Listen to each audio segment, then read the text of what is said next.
Hello, good evening. कैसे हैं आप? आई होप कि आपने बाकी लेक्चर्स ओके कर लिए होंगे। ठीक है। तो ये जो है आज हम लोगों का लास्ट चैप्टर है, लास्ट टॉपिक है समझ लो के हिसाब से मैथ पेडागोजी का। अच्छे से ओके कर लीजिए। और फिर मैथ पेडागोजी के कुछ क्वेश्चन मैं भेज दूंगा आपको, कर लीजिए, प्रैक्टिस कर लीजिए और एक्सपीरियंस ले लीजिएगा। ठीक है। तो देखिए, मैथ पेडागोजी का लास्ट क्या है कि सबसे इंपॉर्टेंट चीज़ है कि अभ्यास कार्य जो होता है, जो बच्चे टीचर लोग, जैसे आप एक टीचर हो, मैं टीचर हो, तो आप बच्चे को कैसे आप होमवर्क दोगे या फिर कैसे अभ्यास कराओगे, यानी कि एक जैसे एक्सरसाइज करवाया जाता है तो उसमें क्या क्या बातें ध्यान रखनी होती हैं। देखो, अभ्यास कार्य कराने में गलतियाँ क्या करते हैं सारे टीचर ये होते हैं कि ध्यान नहीं देते, काम कराने से जो अभ्यास कराने से जी चुराने लगते हैं। ये सबसे बड़ी गलती है। मतलब ये चीज़ ध्यान रखना है कि ये चीज़ नहीं करना चाहिए। क्या होता है कि जब अभ्यास कराना होता है तो अभ्यास कार्य में रुचि नहीं दिखाते हैं, छात्रों को आदेश देने तक सीमित रह, जैसे आदेश दे दिया काम खत्म। ठीक है। उसके बाद वो कर रहे हैं कि कोई करने उससे कोई फ़र्क नहीं पड़ता टीचर को। यदि अध्यापक छात्रों के अभ्यास कार्य की सही जांच करें तो ये कार्य अच्छा हो सकता है ना। एक गणित अध्यापक की नज़र सामने बैठने वाले छात्रों पर तो रहती है, लेकिन पीछे जो बैठे होते हैं उनसे कोई मतलब ही नहीं होता है। छात्र इस कार्य में स्वयं रुचि नहीं लेते, आज का काम कल पर टालने का प्रयास करते हैं। कभी कभी छात्र अध्यापक से भी ये कह देते हैं कि साहब घर से कर लाएंगे, है ना। तो ये सारी चीज़ें बिल्कुल गलत होती हैं, तो बच्चे ये सब जब मनमानी करते हैं तो उनका पढ़ाई ख़राब होता है। यदि अध्यापक ने ज़रा से भी सख्ती कक्षा में बरती तो कुछ होशियार छात्रों की कॉपी से क्या होता है, टीपना शुरू कर देते हैं, जिससे स्पष्ट ज्ञान नहीं हो पाता है। तो सख्ती नहीं बरतना चाहिए बिल्कुल भी। कुछ छात्र अध्यापक अभ्यास कार्य करने से उत्तर भेजने का प्रयास करते हैं। मतलब कहने का सेंस ये रहा कि आज के टाइम में ये सब चीज़ें प्रॉब्लम देती हैं। अब देखो, कैसे कराया जाना चाहिए ये इंपॉर्टेंट बात है कि आप टीचर बन जाएं तो कैसे बच्चों को अभ्यास करवाएंगे। पहला नंबर, अभ्यास कार्य करने के लिए सबसे प्रमुख बात यह है कि जो नियम आप बताओ उस पर तुरंत अभ्यास कराओ। बच्चों को भिड़ा दो तुरंत, चलो बच्चा इस पे काम करो, ठीक है, और उस पर सख्ती बरतो, सख्ती मत बरती बिल्कुल भी। हाँ, अभ्यास तुरंत उसी के बाद होना चाहिए, ये चीज़ ध्यान रखें। और तुरंत सूत्र और प्रक्रिया बताने के बाद उसी पे तुरंत दूसरा काम स्टार्ट कर दे, तुरंत उसका प्रैक्टिस वहीं करवा दें ताकि वो रेडी हो जाए, माइंड में बच्चों के एकदम से बैठ जाए। इससे ज्ञान मस्तिष्क में बैठ जाता है। बात समझ में आई? पहला नंबर ये। दूसरा, एक कार्य का अभ्यास अधिक समय मत करवाइए, बच्चे उबना स्टार्ट, बोर होने लगते हैं। ठीक है, उबने लगते हैं। एक बार करवा दो, फुर्सत करो। अभ्यास से छात्रों की जो याद करने की शक्ति बहुत तेज़ होने लगती है। अभ्यास अगर वो करते हैं तो छात्रों की याद करने की क्षमता बढ़ जाती है, इसलिए अभ्यास बार बार करवाना चाहिए। कठिन समस्याओं को तो बार बार सॉल्व करवाना चाहिए। ठीक। फिर है, अभ्यास कार्य हमेशा एक ही प्रकार का ना हो, ठीक है, अलग अलग होना चाहिए ताकि बच्चे इंटरेस्टिंग तरीके से करते रहें। अभ्यास कार्य को प्रेरित करते रहना चाहिए, और यदि अध्यापक छात्रों को प्रेरणा देते रहेंगे तो काम बहुत अच्छा होता है। ठीक है। अभ्यास कार्य व्यवस्थित और कायदे ढंग से होना चाहिए। चालू विधि नहीं अपनाना चाहिए, शॉर्टकट नहीं, यानी कि एक लंबे तरीके से पढ़ाओ या अभ्यास करवाओ। अध्यापक छात्र इसी कार्य के प्रसन्नचित्त मुद्रा में करेंगे तो आनंद का अनुभव होता है और परिणाम अच्छे आते हैं, रिजल्ट बढ़िया आता है। ठीक है, ये सारी बातें हैं। कुछ अभ्यास कार्य कराने के दौरान के बाद लगभग एक अध्याय या एक सी प्रकृति का पाठ्यक्रम समाप्त होने के बाद उसका मूल्यांकन अवश्य करना चाहिए। चैप्टर खत्म हो जाए तो थोड़ी बहुत बातें उनको बताओ एक्स्ट्रा, ताकि छात्र ये अनुभव करेंगे कि कुछ अच्छा आता है। ठीक है। तो ये सारी चीज़ें हैं। अभिभावकों को भी इस कार्य में सहयोग करना चाहिए। टीचर के साथ साथ पेरेंट्स को भी चाहिए कि बच्चों को अभ्यास करवाए। ठीक है। इस प्रकार हम देखते हैं कि गणित विषय में अभ्यास कार्य बहुत महत्वपूर्ण है, यानी कि इस गणित में तो हमें एक्सरसाइज यानी अभ्यास करते रहना चाहिए, प्रैक्टिस करते रहनी चाहिए। इसकी अनुपस्थिति में गणित विषय का सीखना यदि असंभव नहीं तो दूसरे अवश्य हैं। ठीक है, दुर्लभ है, दूभर है, मतलब प्रॉब्लम देती है। इससे बहुत लाभ होता है, मतलब कि हमें अभ्यास ज़रूर करवाना चाहिए बच्चे को। ठीक है, ये सारी बातें हो गई। अभ्यास कैसे कराना चाहिए। अब अभ्यास से फ़ायदा क्या क्या होता है। अभ्यास करने से छात्रों की अच्छी आदत बनती है। ठीक है, कार्य करने की आदत बन जाती है, कार्य क्षमता बढ़ जाती है। इससे व्यवस्थित स्पष्ट ज्ञान भी हो जाता है। ठीक है, इससे छात्र में गणित विषय की कुशलता में वृद्धि होती है और कठिन से कठिन समस्या आसानी से बच्चा कर सकता है। उसकी जिज्ञासा भी बढ़ती है। इससे गणित के उद्देश्यों को पूरा होने में सफलता मिलती है। भावी जीवन के लिए छात्र तैयार हो जाता है। ठीक है, अभ्यास करने के से समय की बचत होती है। परीक्षा काल में समस्याओं का हल आसान पड़ता है। उसका पहले पूर्ण अभ्यास किया जाता है। किया अगर हो अभ्यास किया हो तो एग्ज़ाम में भैया उड़ा देगा आसानी से। इसीलिए गणित विषय में अभ्यास करना बहुत ही महत्वपूर्ण उद्देश्य और व्यवस्थित ज्ञान की प्राप्ति हेतु अति आवश्यक है। अध्यापक छात्र अभिभावक इस कार्य में रुचि लें तो गणित बहुत आसान विषय हो सकता है। ठीक है, तो ये फ़ायदा है आपके अभ्यास करने का। क्लियर है? अगला टॉपिक देखते हैं। गणित में होमवर्क जब दिया जाता है तो उसका खास बात क्या होता है, ठीक है। तो होमवर्क क्या होता है, घर से करने के लिए जो दिया जाता है वो चीज़ें होती हैं। तो पहला इसका मेन पर्पज़ क्या है कि हम होमवर्क क्यों देते हैं।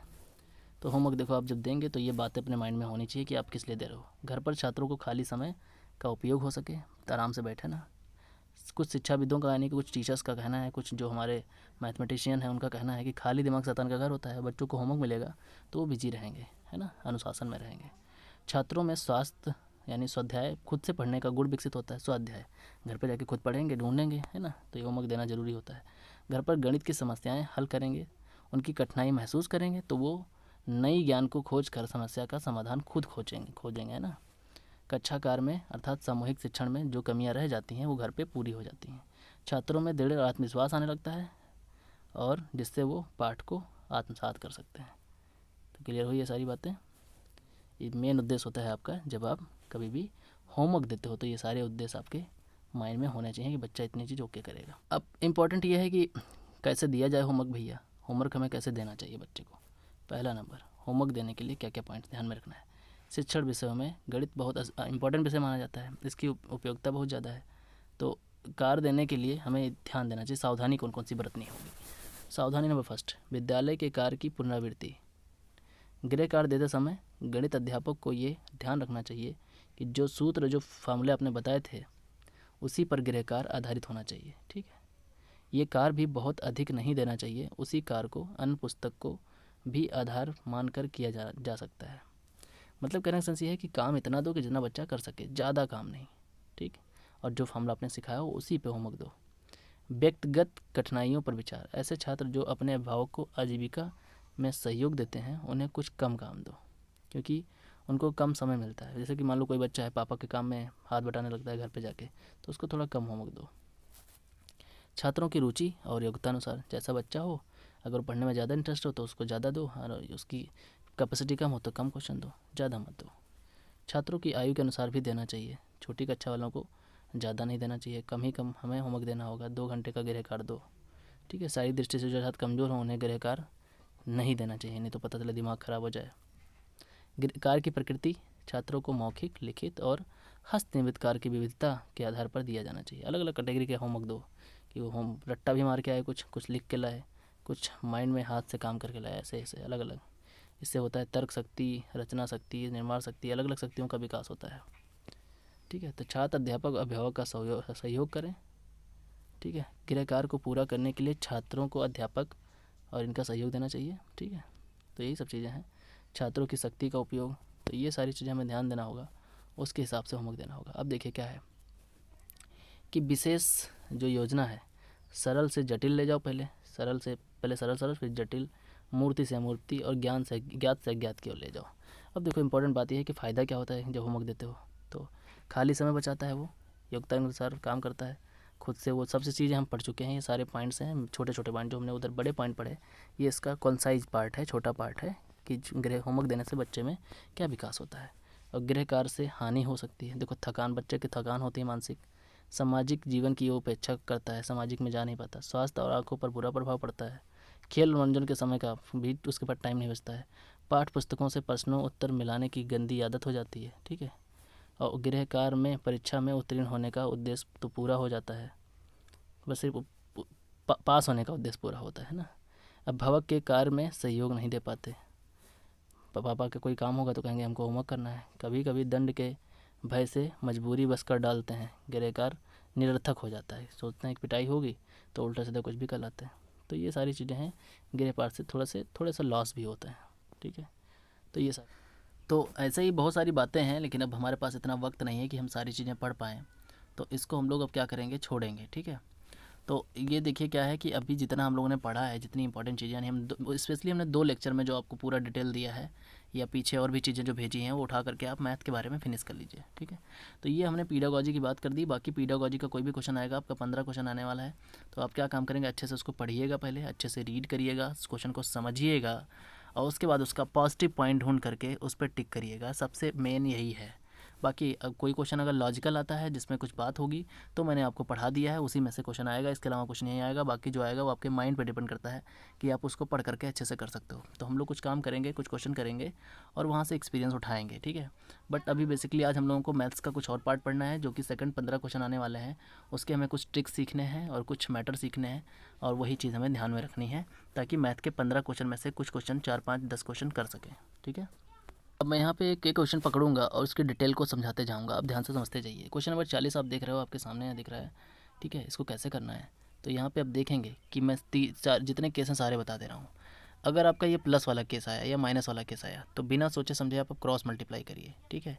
यानी ये तरीका याद रखिए और आपका आंसर आ जाएगा। मीन्स आपको करना क्या है, ये प्लस माइनस दोनों के लिए करना है। इंपॉर्टेंट पॉइंट अपनी कॉपी में आप नोट करते जाइए कि मैं किसके लिए इंपॉर्टेंट पॉइंट बता रहा हूँ, ठीक है। तो प्लस माइनस करने के लिए आपको ये इधर मल्टीप्लाई, फिर इधर मल्टीप्लाई, इधर मल्टीप्लाई, किसके लिए, प्लस और माइनस के लिए, जब ये फ्रैक्शन में, भिन्न में या बटे में आए तो, ठीक है। तो देखिए हमें क्या करना होगा, पहले हमने इससे मल्टीप्लाई किया यानी 5 2 10 लिखा, बीच में जो साइन वो लगाएंगे, बीच में प्लस है तो प्लस लगा देंगे, फिर इधर मल्टीप्लाई किया तो आया 12, फिर नीचे लिखा, इसको इससे मल्टीप्लाई किया तो आया 15, सबको ऐड किया फटाक से तो ऊपर हो गया 12 15, 12 और 10 हो गया 22 और ये हो गया 15, ठीक है।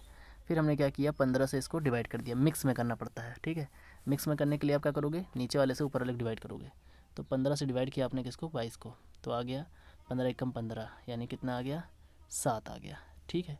अब आपका जो ये वाला है पार्ट वो आगे लिखोगे और जो रिमाइंडर आया है वो ऊपर लिखोगे, यानी 7 ऊपर लिखोगे और नीचे वाला 15 नीचे लिखोगे, ठीक है। तो ऑप्शन नंबर 2 आपको दिख रहा होगा, बिल्कुल यही आंसर है 1 7 15, ठीक है। तो ये किसके लिए हमने बता दिया, आपने नोट कर लीजिए बिल्कुल ध्यान से। ये आपको करना है प्लस और माइनस के लिए, बिल्कुल इस बात को ध्यान रखें, स्टार लगा लें, ठीक है। सेकंड केस, अगर गलती से यहाँ इन दोनों के बीच में मल्टीप्लाई होता, जैसे ये क्वेश्चन होता 2 3 यहाँ मल्टीप्लाई होता और यहाँ 4 5 होता, तो आपको सोचना नहीं है। अगर कट रहा हो तो ऊपर नीचे अगर कट रहा हो तो काट सकते हो, क्रॉस क्रॉस कट रहा है तो काट सकते हो, ठीक है। तो काट सकते हो अगर कट रहा हो, अगर नहीं कट रहा है तो सीधा सीधा मल्टीप्लाई कर देते हैं, ठीक है। ऊपर भी मल्टीप्लाई नीचे मल्टीप्लाई, मीन्स ये कुछ ऐसा हो जाता कि 2/3 होता और बीच में इंटू होता, 4/5 होता, तो ये इससे मल्टीप्लाई, ये इससे मल्टीप्लाई, ध्यान रखें। ये हो गया 8 और ये हो गया 15 और यही आपका आंसर हो जाता। अगर ऊपर वाला बड़ा होता तो फिर से हमें इसको मिक्स में करना पड़ता, ठीक। ये इंपॉर्टेंट पॉइंट है, बिल्कुल ध्यान दें। थर्ड केस, अगर यही चीज़ डिवाइड में आ जाए, यानी कि 2/3 हो और यहाँ डिवाइड हो और यहाँ 4/5 हो, तो कुछ सोचना नहीं है, आपको आगे वाला ऐसे लिखा रहने देना है। ये जो बीच में डिवाइड बना है उसको मल्टीप्लाई बनाना है और ये पलट जाएगी, मतलब ये 5/4 हो जाएगी। फिर से आपको क्या करना है, सीधे सीधे मल्टीप्लाई कर देना है, मीन्स 10/12, और कटे तो काट दो, ठीक है। तो ये होगा 2 5 10, 2 6 12, मीन्स 5/6 आपका आंसर। क्लियर। तो सारे पॉइंट्स हो गए इससे रिलेटेड, अगर कोई क्वेश्चन आएगा तो आप आराम से कर पाओगे, ठीक है। रही काटने की बात, तो काटने के बाद ध्यान दें, जैसे यहाँ पे लिखा है 2, यहाँ पे लिखा है 8, यहाँ पे लिखा है 4, यहाँ पे लिखा है 6, तो अगर ये कट रहा है तो इसे काट दो, 2 1 जा 2, 2 4 जा 8, 2 2 जा 4, 2 3 जा 6। और काटने का सिस्टम ध्यान रखें कि जिससे आप ऊपर वाले को काटेंगे उसी से आपको नीचे वाले को भी काटना होगा। मीन्स कुछ ऐसा, ये 4 है, ये 6 है, तो आपने 2 पकड़ा तो 2 से इसको आपने काटा और 2 से आपने इसको काटा, यानी कि 2 3 6, 2 2 4, ठीक है। आप ऐसा नहीं कर सकते हो कि इसको आप 2 से काट दो, 2 2 4, इसको आप 3 से काट दो, 3 2 4, ये गलत है। आपको सेम नंबर से ऊपर नीचे काटना होता है, ठीक है। तो ये मेन पॉइंट हो गया सेकंड। तो क्वेश्चन के हिसाब से आप समझते जाइए, मैं क्वेश्चन के हिसाब से आपको समझाता जा रहा हूँ। यहाँ पे आप देखिए, जैसे ये क्वेश्चन आपको दिख रहा है कि दिए गए आंकड़ों में से निम्नलिखित में से कौन सा कथन ठीक नहीं है। तो देखिए इनमें से एक समांतर चतुर्भुज नहीं है। समांतर चतुर्भुज वो होते हैं जिनकी 4 भुजाएं होनी चाहिए, तो समांतर चतुर्भुज है। इनमें 2 समचतुर्भुज हैं। समचतुर्भुज मतलब जिसकी चारों भुजाएं बराबर होनी चाहिए, तो ये इसकी चारों भुजाएं बराबर हैं, इसकी चारों भुजाएं बराबर हैं, मतलब कि 2 समचतुर्भुज हैं। समचतुर्भुज मतलब जिसकी चारों भुजाएं बराबर हों, ये ध्यान रखिए, चारों भुजाएं बराबर हों, एंगल से कोई फ़र्क नहीं पड़ता। और समांतर चतुर्भुज मतलब कि क्या होता है, जिसकी समांतर चतुर्भुज जिनकी 4 भुजाएं हों, ठीक है। तो यहाँ आप देख सकते हो पहला वाला तो गलत था। इनमें से 2 आयत हैं, है ना। आयत क्या होता है कि जिसकी आमने सामने वाली भुजा बराबर हो, ये बराबर हो इसके, ये बराबर हो इसको, ठीक है। तो मैं इसके बारे में थोड़ा डिटेल दे देता हूँ कि सारी चीज़ें होती क्या हैं, ठीक है। यहाँ पे तो आप समझ लीजिए चतुर्भुज के बारे में। देखिए चतुर्भुज जो होते हैं जिसमें 4 भुजाएं होती हैं, ठीक। अब चतुर्भुज की कैटेगरी कई होती है, सारी कैटेगरी आपको देखनी है। पहला नंबर आता है वर्ग। वर्ग जो होता है जिसमें 4 भुजाएं होती हैं और सब 90 डिग्री की होती हैं, ठीक है, और चारों भुजाएं एकदम बराबर होती हैं, ठीक। ये इंपॉर्टेंट पॉइंट है, नोट कर लीजिए कि चारों भुजाएं बराबर होती हैं, ठीक है, पहला पॉइंट ये हो गया। और इसके जो विकर्ण होते हैं यानी तिरछे वाले, ये भी बराबर होते हैं, क्लियर, मतलब अलग अलग आपस में बराबर होते हैं। चारों भुजाएं आपस में बराबर होती हैं और ये दो विकर्ण आपस में बराबर होते हैं, वर्ग हो गया। फिर बात आती है आयत की। आयत क्या होता है? आयत की चार भुजाएं होती हैं लेकिन आमने सामने वाला बराबर होता है, ये इसके बराबर, ये वाला इसके बराबर होता है, 90 डिग्री होता है और इनके डायगोनल आपस में बराबर होते हैं, ठीक, बात समझ आ गई। फिर उसके बाद आता है, आयत के बाद आता है समचतुर्भुज। समचतुर्भुज, समचतुर्भुज क्या होता है? जिसकी चार भुजाएं होती तो हैं पर चारों भुजाएं बराबर होती हैं, बिल्कुल, ठीक है, ये एक्चुअली ऐसा होता है, ये चार भुजाएं हैं, इसकी चार भुजाएं बराबर होती हैं, ठीक। एंगल से कुछ नहीं लेना देना है, एंगल कुछ भी हो सकता है, लेकिन इनके विकर्ण बराबर नहीं होते, ठीक है, दोनों अलग अलग विकर्ण होते हैं, ये ध्यान रखिए। और ये सब के सब क्या हैं? चतुर्भुज हैं, सब के सब चतुर्भुज हैं, ठीक। फिर आता है एक, इसके बाद आता है ट्रिपेजियम, ठीक है, ट्रिपेजियम यानी कि समांतर चतुर्भुज। ट्रिपेजियम में क्या होता है कि सामने और सामने वाली भुजा, कोई दो भुजाएं जो होती हैं वो पैरेलल होती हैं, यानी ये दोनों पैरेलल होंगी, बाकी दो भुजाओं का कुछ पता नहीं होता है, ठीक है, तो ये समांतर चतुर्भुज होते हैं। तो आपने चारों चतुर्भुज देख लिया, यहाँ से क्वेश्चन जब भी बनेंगे तो आप आसानी से कर पाओगे। देखिए अगला क्वेश्चन आपका है 43, नंबर सिस्टम से। नंबर सिस्टम, नंबर रेखा, बिल्कुल ध्यान से नंबर रेखा के बारे में समझें। देखो नंबर रेखा जो होती है, पहले यहाँ पे आप समझ लें, ये नंबर रेखा है, ये 0 से स्टार्ट हुई और दाहिने साइड आप जाओगे तो सब प्लस में, ठीक है, 1 2 3 4 ये चली जाती है अनंत तक, ठीक है, 1 2 3, और ये सब प्लस में होती हैं, मतलब दाहिनी और प्लस होता है, इतना ध्यान रखो आप, ठीक है। ऐसे ही बाईं और माइनस में होता है, सेम चीज़, उतनी दूरी, -1 -2 -3 -4, यानी इस तरफ जो होती है वो माइनस होती है, ये बाईं ओर माइनस होती है।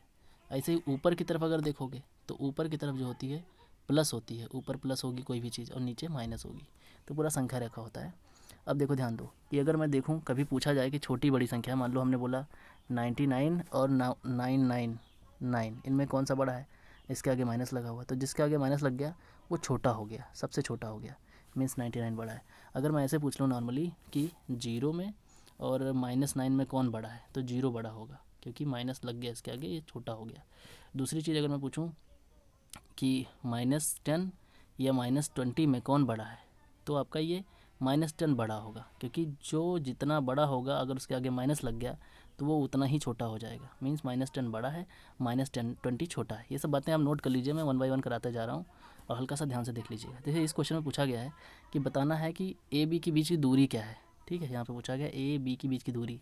तो यहाँ आप देखोगे कि पहले तो देखो कि इनके बीच में गैपिंग कितना है, ठीक है, तो ये देखेंगे आप 25,000 है और यहाँ पे हो रहा है 39,000, मतलब 14,000 की गैपिंग है, मतलब इसको 14,000 में बांटो यहाँ से दूरी को, तो देखो ये कितने पॉइंट हैं, 1 point, 2 point, 3 point, 4 point, 5 point, 6 point, ठीक है, 6 पॉइंट हैं, यानी 14,000 को आपको 6 पार्ट में बांटना है, क्लियर है।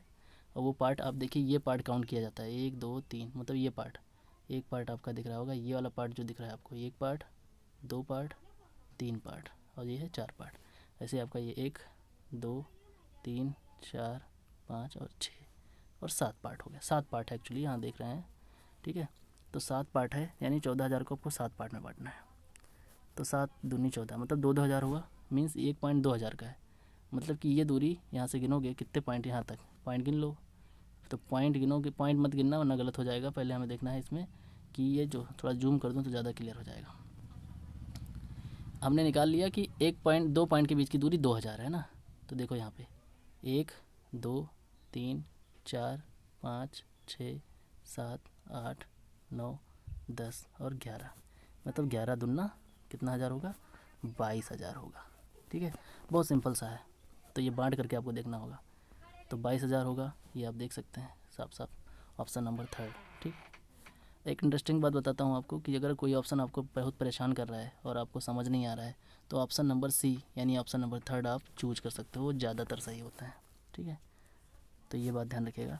बाकी ऐसे क्वेश्चन को आप पार्ट में बांट करके कट करके ही करिएगा, ठीक है, और कट करने के बाद आपको उसके पॉइंट नहीं गिनना है, जैसे यहाँ से पॉइंट स्टार्ट हुआ 1 2 3 4 5 6, अब इसमें ये पॉइंट्स नहीं गिनना है वरना गड़बड़ हो जाएगा, क्योंकि पॉइंट 1 है, 2 है, 3, 4, 5 और 6।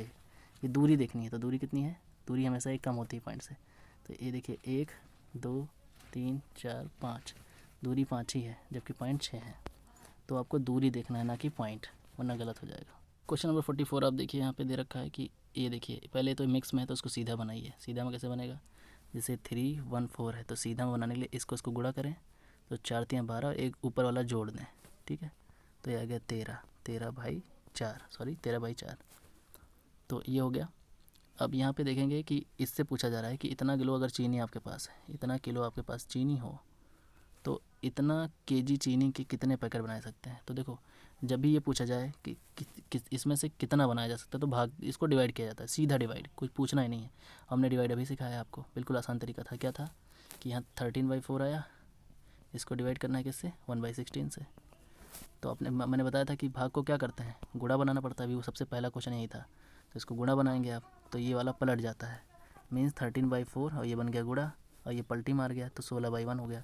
अब कटने के चांस में तो काट भी देंगे, 4 4 जा 16 हो गया, ठीक है। अब क्या करेंगे, नीचे तो कुछ बचा नहीं, ऊपर मल्टीप्लाई कर दो, 13 चौका 52, सीधा आंसर आ गया 52। तो ऑप्शन नंबर 4 सही है, 52, ठीक है। तो ये बात आप समझ रहे हो, बिल्कुल आसान है। बस ध्यान रखिए कि भाग करना होता है, तो जैसे यहाँ 13/4 था उसको भाग करोगे 1/16 से, तो पहले इसको आप गुणा बनाइए। भाग वाला जब भी केस आए तो आप इसको गुणा बनाइए और सामने वाला पलट दीजिए, बिल्कुल सिंपल सा केस। तो ये अब कट है तो काट भी दीजिए, ठीक है। उसके बाद क्या बचा आपका, नीचे यहाँ पे 1 बचा था तो 13/1 बचा, ऊपर 4/1 बचा। अब मल्टीप्लाई सीधे सीधे किया जाता है, गुणा में हमने बताया भी है कि ये होता है गुणा में, जब भी भिन्न या बटे का गुणा है तो सीधे सीधे। तो 13 चौका 52, नीचे 1 का कोई मतलब नहीं है, ठीक है। तो ये सब छोटे छोटे क्वेश्चन हैं, बिल्कुल ध्यान से समझने लायक है। अगला क्वेश्चन आप देखिए कि यहाँ पे देखा है हरीश ने 1840 बजे अपनी यात्रा शुरू की। 1840 मतलब कि 12 इसमें घटा दो, पता चल जाएगा तुरंत। जब भी 18 32 ऐसी कोई बज रहा हो तो उसमें 12 माइनस किया जाता है। तो 12 माइनस करो तो कितना हो जाएगा, 18 में से 12 गया, बचा कितना 6:40, मतलब उसने अपनी यात्रा 6:40 पर स्टार्ट की और कितने बजे समाप्त की, फिर से 12 घटा दो, यानी कि 10:20 पे इसने समाप्त कर दी। अब पूछा जा रहा है कितना समय लिया उसने, तो बस आसान दिख रहा है आपको, 10:20 में से 6:40 माइनस कर दो या जोड़ दो, आपको तुरंत पता चल जाएगा, ठीक है। इसमें कितना जोड़ दिया जाए, 4 घंटे इधर हो गए और अगर यहाँ पे मैं कितना जोड़ दे रहा हूँ, 40 मिनट इधर जोड़ दे रहा हूँ, तो 3 घंटा इधर जुड़ेगा, 40 मिनट इधर जुड़ेगा, यानी 3 घंटा 40 मिनट आएगा। तो ऑप्शन नंबर कौन सा, 4th वाला, 3 घंटा 40 मिनट। बस टाइम देखिए, टाइम का बहुत ध्यान रखिए कि टाइम का कोई क्वेश्चन आए 18 बज रहा हो, 22 बज रहा हो, तो पहले उसमें 12 घटा दीजिए आप तुरंत, वो असली दुनिया में आ जाएगा, मतलब असली डेट में, असली बजने में आ जाएगा, जो टाइम एग्जैक्ट बजता है, ठीक है। और आसानी से आप कर सकते हो, क्लियर। तो ये बात ध्यान रखिएगा। नेक्स्ट क्वेश्चन आप देखिए यहाँ पे 46 आपको दिख रहा होगा कि 200 ml और 300 ml माप वाले का उपयोग कर 2000 ml आयतन का एक बाल्टी भरना है, ठीक है। 200 ml 300 ml के बर्तनों द्वारा क्रमशः बाल्टी भरने के लिए बर्तनों का कौन सा सही क्रम है, मतलब कितना कितना लिया जाए ताकि वो आसानी से, जैसे मान लो हमें एक 200 ml का हमारे पास डिब्बा है, एक 300 ml का डिब्बा है, क्वेश्चन को ध्यान से पढ़ें खुद समझ में आ जाता है, और हमें 2,500 का भरना है, ठीक। तो क्या करेंगे, तो जाहिर सी बात समझ में आ रही होगी कि 3 2 कितना हो गया 500, अगर एक एक डालेंगे तो एक बार में कितना जाएगा 500 ml। तो ऐसे 4 बार अगर हम कर दें तो कितना हो जाएगा 2000 ml हो जाएगा, 5 चौक 20, मीन्स 4 बार, मतलब कि 200 को भी 4 बार और 300 को भी 4 बार, यानी पहला ऑप्शन करेक्ट है। बिल्कुल बच्चों वाला क्वेश्चन होता है, कुछ इसमें मेहनत दिखता है, बड़ा सा दिख रहा था कितना तगड़ा क्वेश्चन है, पर है कुछ भी नहीं, ठीक, बिल्कुल आराम से क्वेश्चन था। तो ये थोड़ा थोड़ा पढ़ के आप समझ सकते हैं, बस वो कंफ्यूज करेंगे आपको बड़ा क्वेश्चन देके। अब देखिए यहाँ पे क्वेश्चन आपको दिख रहा होगा, क्वेश्चन नंबर 47, मैं इसको अच्छा समझा दूँ है क्या इसमें। इसमें बोला गया सबसे अच्छा अनुमान कौन सा है।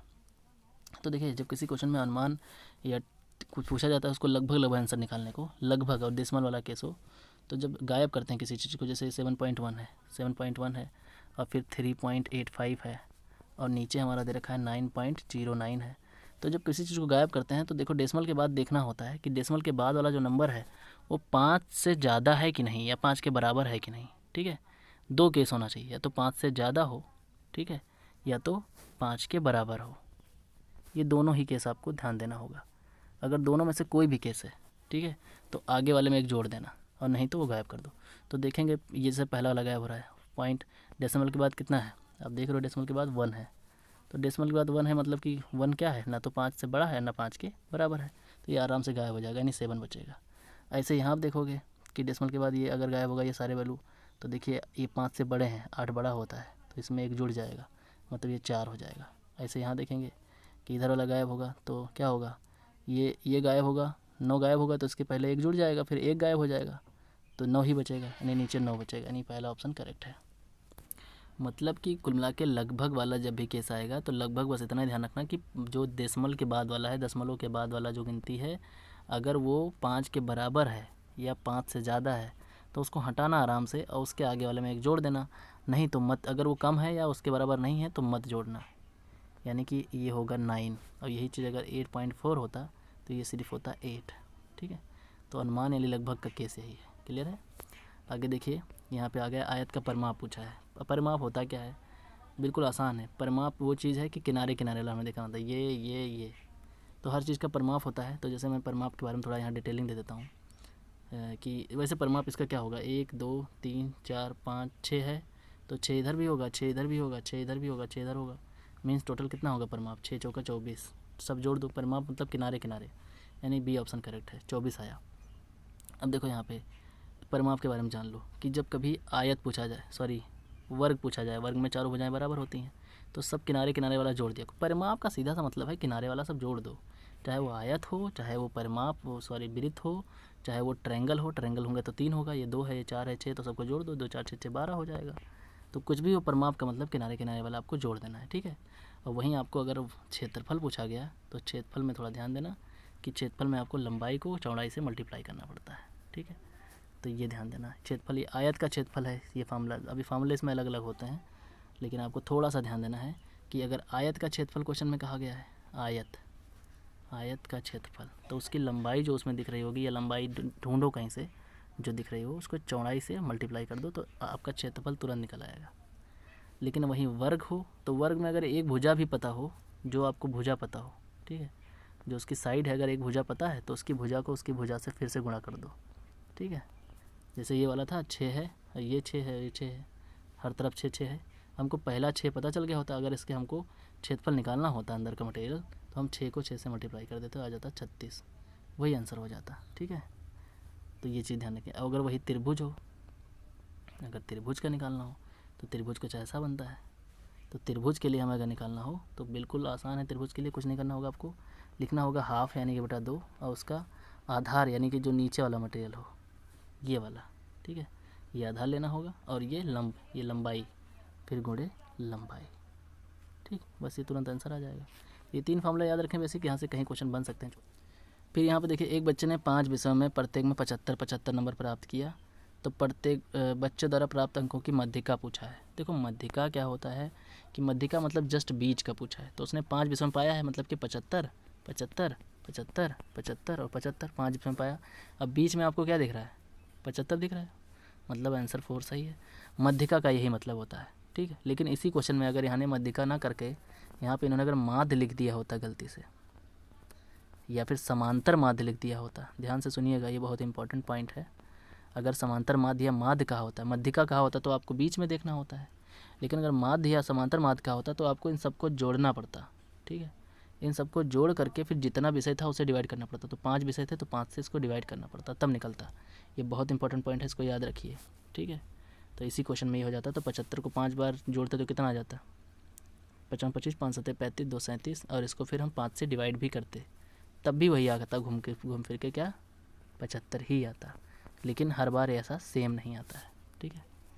और दूसरा चीज़ ये हो गया समांतर माध्य, यानी मध्यिका, आप समझ गए, मध्यिका बीच में देखा जाता है।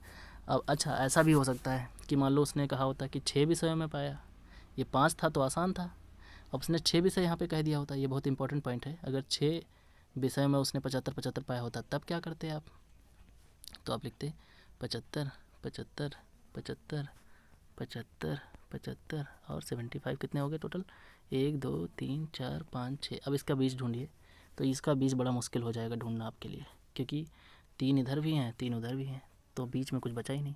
ऐसे केस के लिए क्या काम किया करो कि बीच के दो लिया करो, जो बीच के दो हों उन दोनों को जोड़ दो और 2 से डिवाइड कर दो। जब आपको क्या निकालना हो, मध्यिका, इस चीज़ को ध्यान रखिएगा, ये मध्यिका के लिए मैं बता रहा हूँ। तो आपको दोनों जोड़ देना होगा, 75 दूना 150 हुआ और 150 को फिर 2 से डिवाइड करो तो फिर से 75 आया। ठीक है, तो ये सारी बातें हैं, ध्यान रखना होगा आपको। ठीक है, यहाँ नोट करते जाओ, समझ लो मैं पूरा चैप्टर ओके कराता जा रहा हूँ आपका। फिर अगला आता है बहुलक। अब बहुलक इसमें क्या होता है, बहुलक मतलब कि कोई चीज़ बार बार आ रही हो, 2 2 2 3 5 4 2। इसमें बहुलक क्या है, इसमें बहुलक 2 है क्योंकि 2 कई बार आया हुआ है।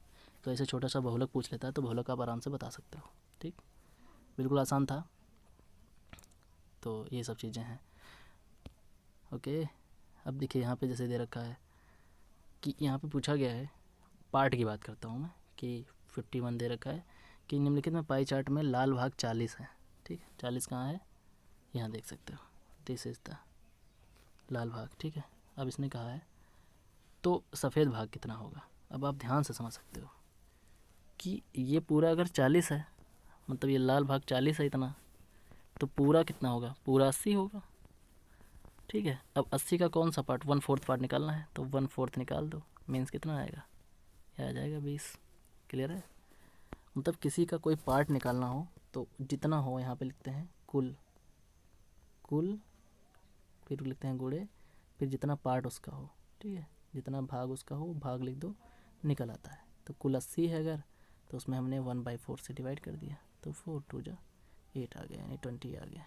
ठीक है, इसका भाग 20 है। यहाँ आप देख सकते हो पीला भाग 20 है, सॉरी मैंने पीला भाग निकाला, उसने सफ़ेद पूछा है क्वेश्चन में, तो सफ़ेद कितना आएगा, 18 है ना। तो सफ़ेद के लिए क्या करना होगा, कुल कितना होगा 80 और इसका भाग 8 होगा, तो कट जाएगा तो कितना आएगा 10, यानी कि पीला सफ़ेद भाग 10 है। क्लियर है, तो ये छोटे छोटे क्वेश्चन हैं।